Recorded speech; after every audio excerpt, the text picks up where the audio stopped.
In zakaj je prišlo do takšnih razlik?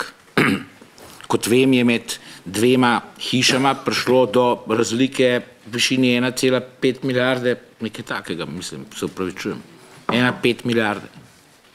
Med dvema revizorskima hišama je prišlo pri tem, ko se je ocenovalo premoženje banke, garancije in tako naprej, do 1,5 milijarde razlike. In kot vem, ste vi vzeli tisto, ta manjša vrednost kapitala je bila. Avtomatično ste jo vzeli, niste niti preverjali. Ne vem, a ste preverjali ali ne, kakor vem, ne. Odgovore na ta vprašanja, in to je tudi odgovor gospodu Vrtovcu, pripravljamo v poročilo, ki ga je od nas zahteval Državni zbor na seji 26. januarja. In vas vljudno prosim, da nam date možnost, da pripravimo to poročilo in da ga boste lahko vsi prebrali in da bomo lahko potem razpravljali tudi o temah, ki jih postavljate danes in ki bi jih radi na izredni seji. To je samo še 14 dni do 3. marca, ko bomo pripravili to poročilo. Gospa Alenka Bratušek, izvolite, razpravo imate. Bom začela z vprašanjem za gospoda Kotnika. Kaj bi se v Sloveniji naredilo z slovenskimi bankami, če jih takrat ne bi z davkoplačevalskim denarjem dokapitalizirali?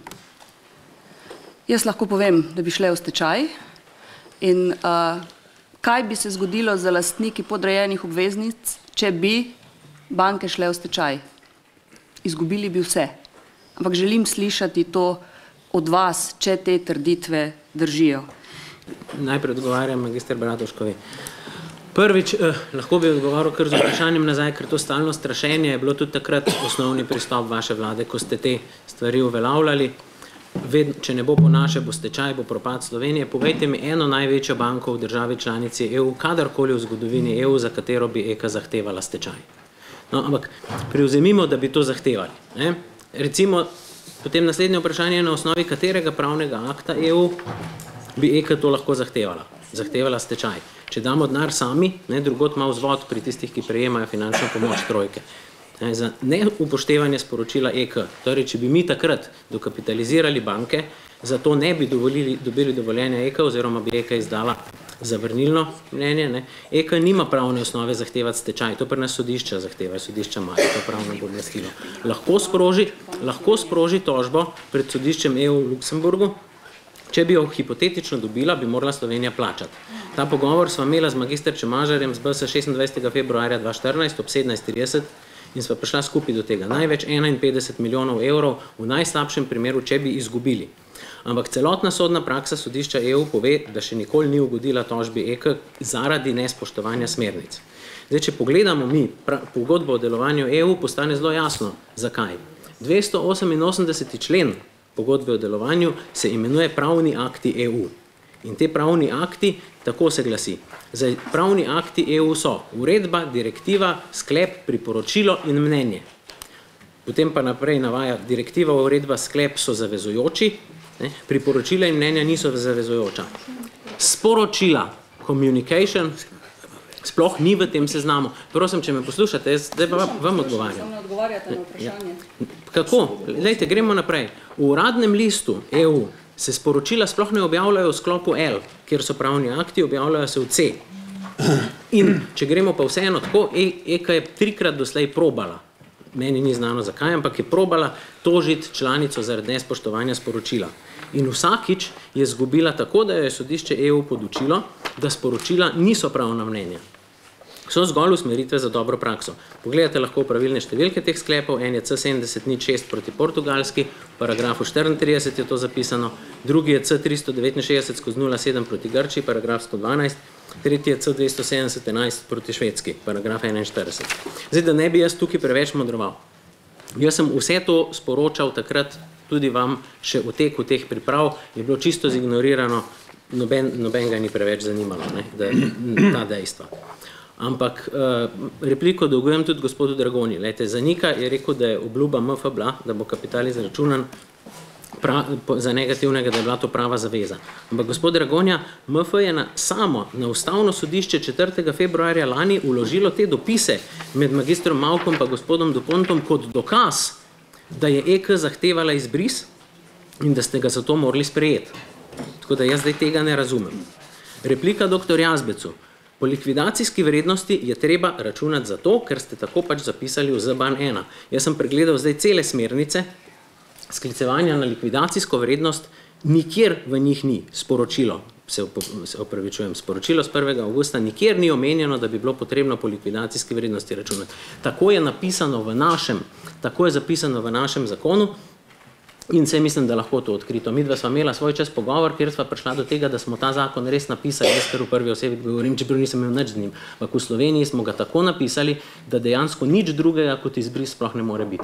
Pa bi prosil, če to potrdite, ne? Da sva takrat pogovarjala, sva prišla do tega. Hvala. Odgovor gospodu Kotniku. Večkrat sva govorila in večkrat, če dovoliš, se lahko tudi tikava, tako kot se vedno tikava, sva razpravljala o veliko stvareh in ti si danes nekajkrat citiral dejansko, verjetno si prebral iz poročil, kaj tekla tema pogovora. In jaz sem ti 17. aprila 2014 odpisal, Tadej, midva sva uradno v pravnem postopku, zato bom nehal komunicirati s tabo, ker ti ne zaupam. Lep pozdrav, Boštjan. Ne vem, če je sporočilo lahko uporabljeno kot dokaz, ker se sporočila da tudi prirediti in ponarediti, ampak to je vse, kar imam. Zaradi tega lahko pritrdim, da sva govorila tudi o tem, kar si me vprašal. Gospodu Verbiču, vse razkrivamo na sodiščih, tudi tisto, kar javno ne moremo razkriti. Zato je napačna vaša trditev, da nismo razkrili. Na Ustavnem sodišču so vse razkrite odločbe o naših ukrepih. Kar pa zadeva vprašanje dostopnosti do podatkov, kot jih omenjate, spoštovani guverner, pa samo toliko. Te so v seveda internem delu in nismo imeli nikakršnega dostopa do te možnosti za točno, čisto pravno opredelitev in terminologijo, samo prosim besedo. Če dovolite. Ministrstvo, se opravičujem, Ministrstvo za finance in Banka Slovenije sta zahtevala, da se vsi dokumenti dajo kot zaupni in se oblikuje pred Ustavnim sodiščem interni del spisa. Mi smo 30.5.2014 podali prošnjo za vpogled in Ustavno sodišče je samo delno ugodilo prošnji, kar pa pomeni, da mogoče vaša neodvisna pravna služba je zahtevala kot zaupno v nasprotju z zakonom, ker je samo Ustavno sodišče že določene dokumente sprostilo in sedaj torej še vedno ne vemo, kateri je tisti del internega dela spisa in kaj se tam nahaja. Je pa res, da nihče ne more replicirati teh metodologij, zaradi tega, ker potrebuje podatke. Ti podatki pa so podatki, ki Banko Slovenije zavezujejo k zaupnosti, ker to izhaja iz zakona o bančništvu.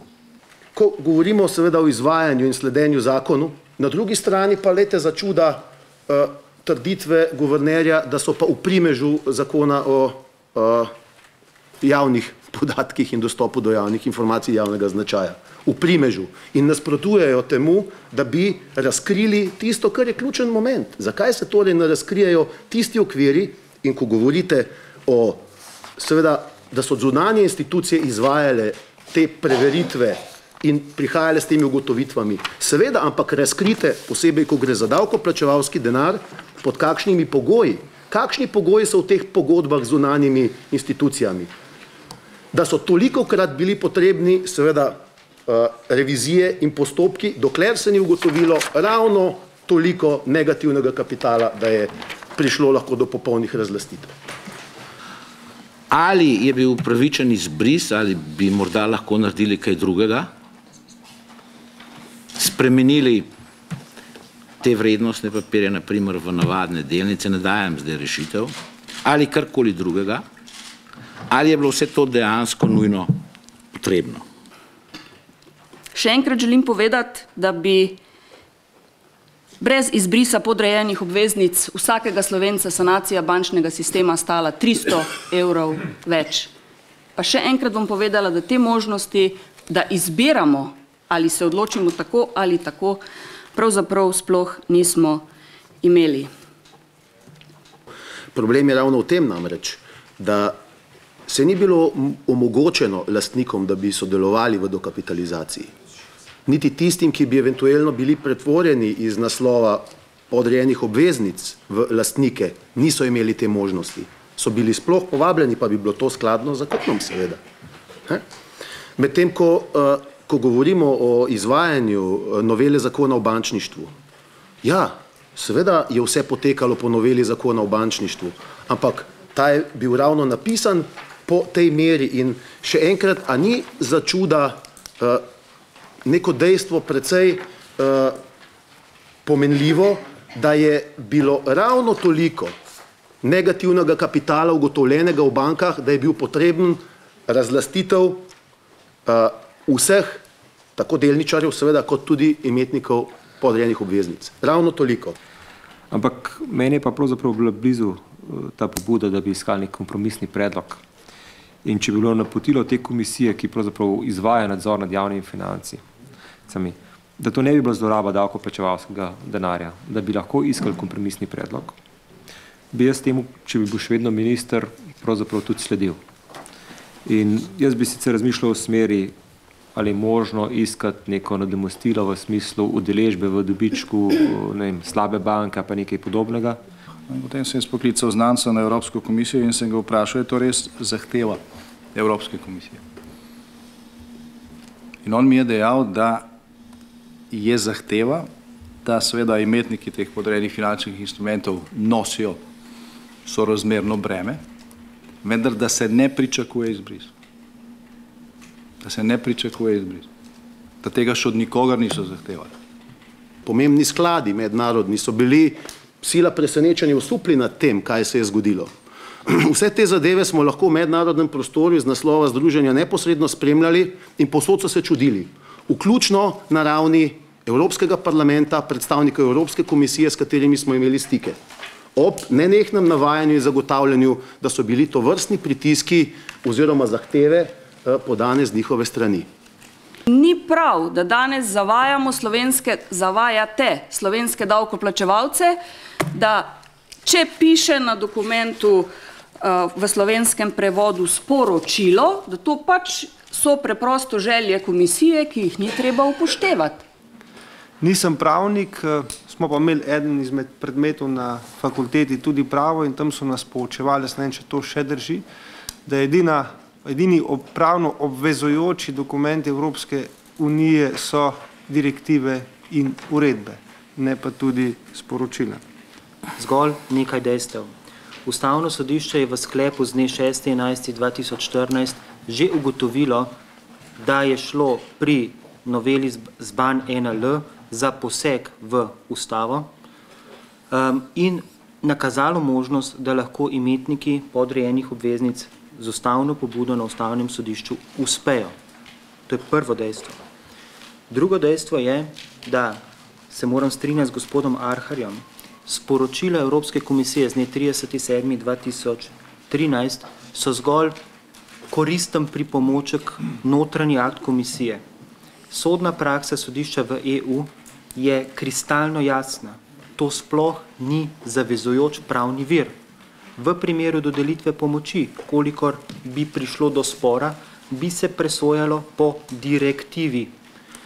Če naredim analogijo, davčni organ Republike Slovenije ima notranje interne predpise, po katerih se vsi morajo tega držati, ampak to je zgolj pripomoček za usklajeno delovanje nekega velikega organa. V primeru spora se pa pogleda zakon, ne internih aktov.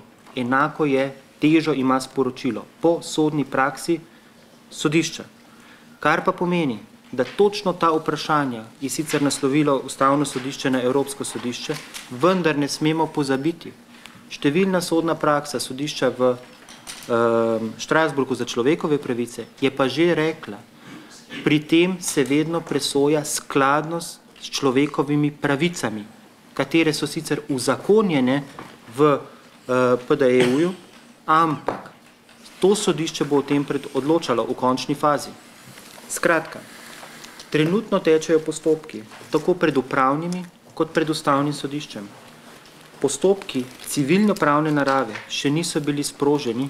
Zakaj? Ker se je nekako čakalo na te postopke ustavnega sodišča. Vendar glede na naravo zadeve bomo prišli v skrajne meje.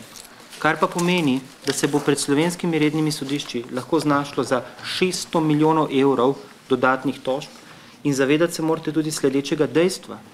Vkolikor imetniki podrejenih obveznic ne vzpostavijo terjatev nazaj do bank, bojo od določenega datuma začeli teči tudi zakonske zamudne obresti. Brez spremembe domačega bančnega zakona mi ne bi mogli ničesar narediti samo na podlagi odločitve Unije. Unija nima take ingerence. In mi smo diskutirali to spremembo domače zakonodaje, profesor Kotnik je prej tudi omenil. Naše stališče k rešitvi, ki je bila podana, je bilo negativno. Zakaj je bilo negativno?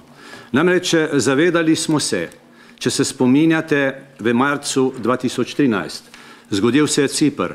Kaj se je dogajalo na Cipru? Nastal je strah, celo nove špekulacije z evrojem. Začel se je dvigati denar in tako naprej. Pri denarju je prva in zadnja beseda zaupanje. Prva obtožba, da smo ponarejali dokumente, bi verjetno zahtevala, da nekdo predloži dokument, ki bi naj bil ponarejen in zraven predloži originalen dokument. Piše se o ponarejanju, tega izraza nisem nikoli uporabil, to je po KZ1 kaznivo dejanje, moj vir je uporabljal izraz potvarjanje oziroma prirejanje. Tega v KZ1 ni, je blažja oblika.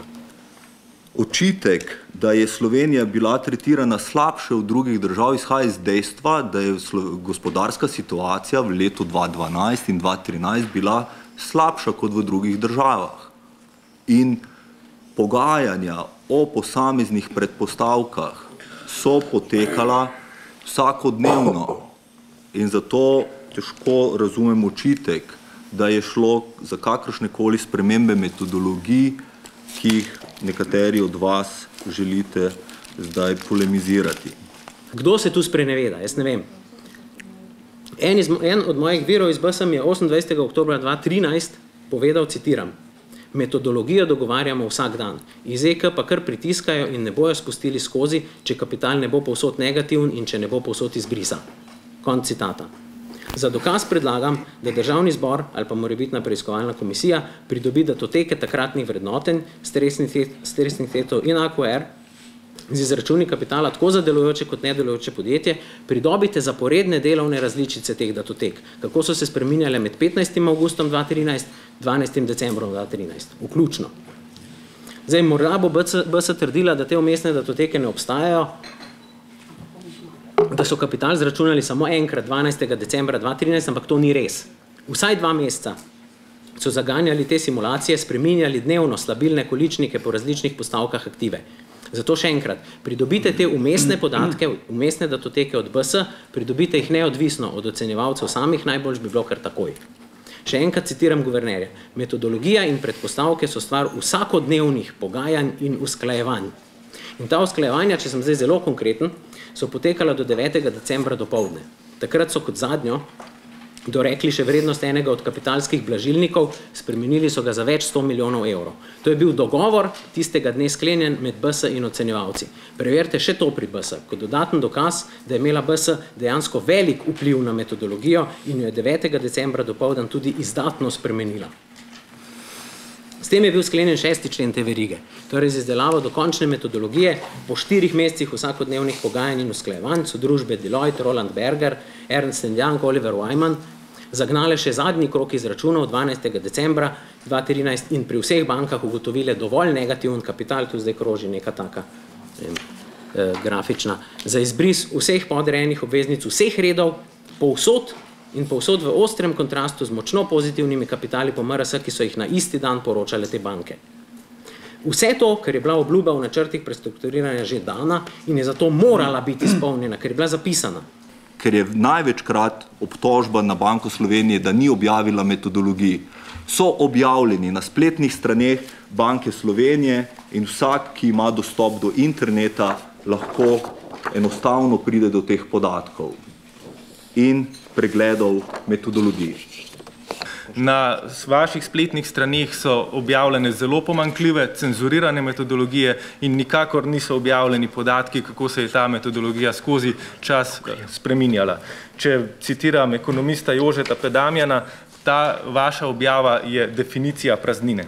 Ali so bile slovenske banke v tem celotnem procesu predokapitalizirane, ali imajo slovenske banke preveč denarja, ali smo slovenski davkoplačevalci plačali preveč denarja.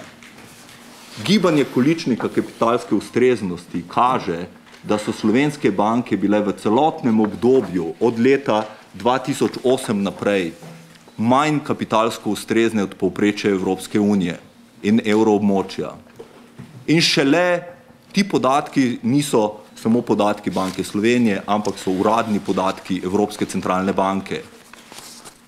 In če pogledate, smo šele z dokapitalizacijo konec leta 2013 slovenske banke spravili na primerljivo povprečje evropskih bank v evroobmočju. Deutsche Bank 12,8, Commerzbank 12,1, Royal Bank of Scotland 8,6, Societe Generale 10%, Unicredit 10,57, Raiffeisen 10,10. Nova Ljubljanska banka 16,60, Nova kreditna banka Maribor 20,45. Tudi v Združeni levici ugotavljamo, da je sum, da so bili stresni testi objavljeni leta 2013 in oktobra 2014 izvedeni neverodostojno, da je odgovornost Banke Slovenije tukaj noter objektivna, da ste zakrivali metodologijo, da ste manipulirali s podatki in da so bili zaradi tega oškodovani tako obvezničari in mali delničari kot državljani in državljanke Republike Slovenije, ki smo po besedah dr. Franceta Arharja dokapitalizacijo slovenskih bank preplačali od 1 do 1,5 milijarde evrov. Dejansko, da se kažejo momenti, ki ga lahko poimenujemo, da imamo opravka z ropom stoletja. Brez kakršnih koli momentov populizma, ampak na podlagi konkretnih dejstev, ravnanj, okoliščin. Zakaj gre pri 5 milijardah v tem času približno vloženega davkoplačevalskega denarja v slovenske banke, v bančni sistem? Recimo, da je tipičen primer in prikaz tega, kaj se dogaja, primer Nove kreditne banke Maribor. V zadnjem času smo priča temu, da se prodaja za 150, morda za 200 milijonov evrov. Pri čemer vemo, da je ta banka glede na svojo kapitaliziranost, rekapitaliziranost, blizu 24%, kar je absolutno več kot 10%, kar je nekje povprečje oziroma na ravni Evropske unije tisto, kar je zahtevano. Da ob tem tisti, ki bi to banko kupil recimo za 200 milijonov evrov, dejansko ob tem, da je banko kupil, iz nje lahko neposredno in takoj potegne dodatnih 150 milijonov evrov približno. Če pustimo ob strani še potem državne obveznice, ki so v tej banki in vse ostalo. Če pustimo ob strani, da gre seveda za sistem, za poštno banko, ki je v sklopu tega sistema, za vse nepremičnine, za terjatve. In da je v podobni situaciji celoten bančni sistem v Republiki Sloveniji. Da se tukaj dejansko soočamo s tem, da so davkoplačevalci prvič plačali tisto, kar je prineslo želeno, očitno želeno stanje prikaza podkapitaliziranosti. Da so potem te banke prekapitalizirali in da zdaj te banke, vključno s tistimi, ki te banke polnijo s kompletnim sistemom na razpolago pod takšnimi pogoji. Absolutno se želimo graditi tudi vprašanj vezanih na privatizacijo, razprodajo in podobne zadeve. Ampak vendarle, tukaj v konkretnem primeru je zaradi tega združenje seveda tudi in ponovno na Ustavno sodišče dalo pobudo za zadržanje, začasno zadržanje postopkov prodaje. Zakaj so postopki prodaje bank tudi problematični? Zato, ker z prodajo in nekateri si verjetno to sila želijo, da bi se s tem pohitelo, ker bo potem veliko teže, če sploh priti do podatkov, kaj se je v resnici v teh bankah dogajalo. In kot drugo za gospoda Arharja, ne vem, bil ste guverner Banke Slovenije. A bi po vašem mnenju lahko mimo pravil Evropske centralne banke, Evropske komisije speljali pomoč slovenskim bankam in če ja, kako? Isto vprašanje sem postavil v Evropi, v Bruslju. Ko govorimo o državni pomoči, kako se ta državna pomoč tretira, če sem jaz kot država lastnik? A je to samo pomoč? Namreč nismo bili deležni v Evropi pred spremembo 1. avgust 2013. Vi veste, preko 4 bilijone je bilo državne pomoči v kešu, v garancijah in tako naprej. Partner, solastnik Ljubljanske banke, belgijski KBC, privatna banka, ta je dobila državno pomoč. In seveda ob državni pomoči zaveze in tako naprej. Povejte, kaj smo mi dobili od Evrope?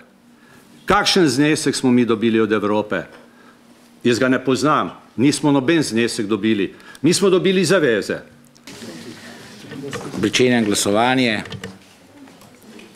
No, redko v državnem zboru in v politiki vidimo takšno poenotenje.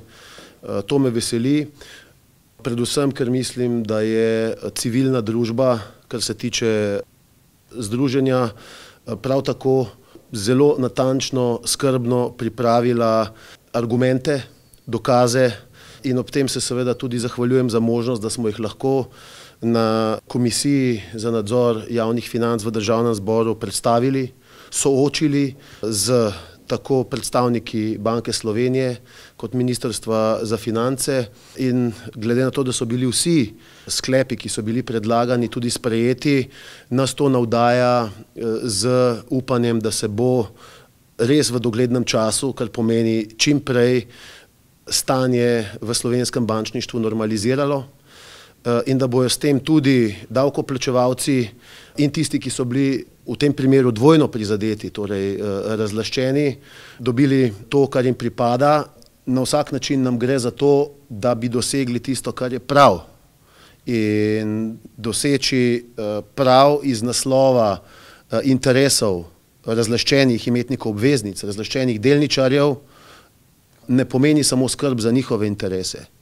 V tem primeru gre za skrb za interese vseh davkoplačevalcev, ne nazadnje funkcioniranja bančnega, s tem povezano celotnega ekonomskega sistema v Republiki Sloveniji in pa ustrezne perspektive za državo in tudi prihodnje generacije.